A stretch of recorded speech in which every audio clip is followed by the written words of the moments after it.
Hello mga katropa!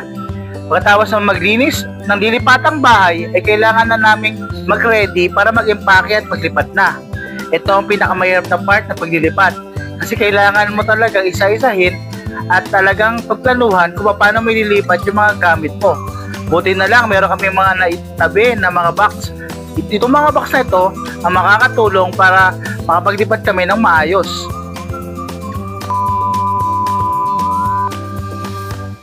Sa pagpapatuloy ng lipatan serye ay bumili nga pala ako ng bakal na kariton. Ito yung mga nabibili sa Handyman o Ace Hardware. In-expect ko talaga ay maliit na kariton lang.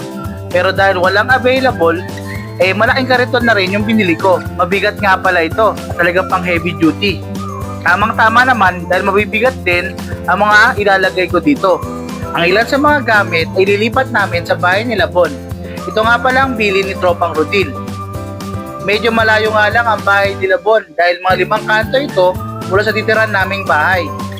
Medyo mainit at nakakapagod pero tiyaga lang at matatapos na namin ang paglilipat.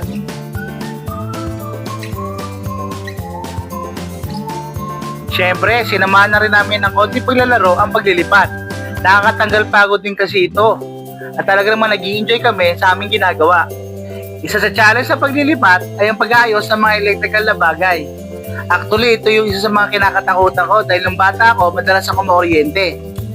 Ilang beses nga pala ako dito na oryente at nakabasag pa ako ng bukilya. Nakalimutan ko kasi patayin yung main switch. Hindi ko nalang pinakita sa picture o sa video para kunyari magaling. Salamat na lang sa suporta ng aking kasawa. Yay! Natapos din! Ang pinakahuli namin nilipat ay ang refrigerator. Ito kasi ang pinakamabigat sa lahat. Sa mga nagtatanong nga pala kung bakit hindi kami kumamit ng lipat bahay tracking service, isa lang ang sagot dyan, nagtitipid. Siyempre, hanggat maaari mong tipirin at kayanin ng isang bagay, kailangan mong tipirin ito. Sayang din kasi ang budget, pambayad o pangdagdag sa materyales. Buti na lang, tinulungan lang ni Justin dito. Hindi ko talaga kaya ng ako lang.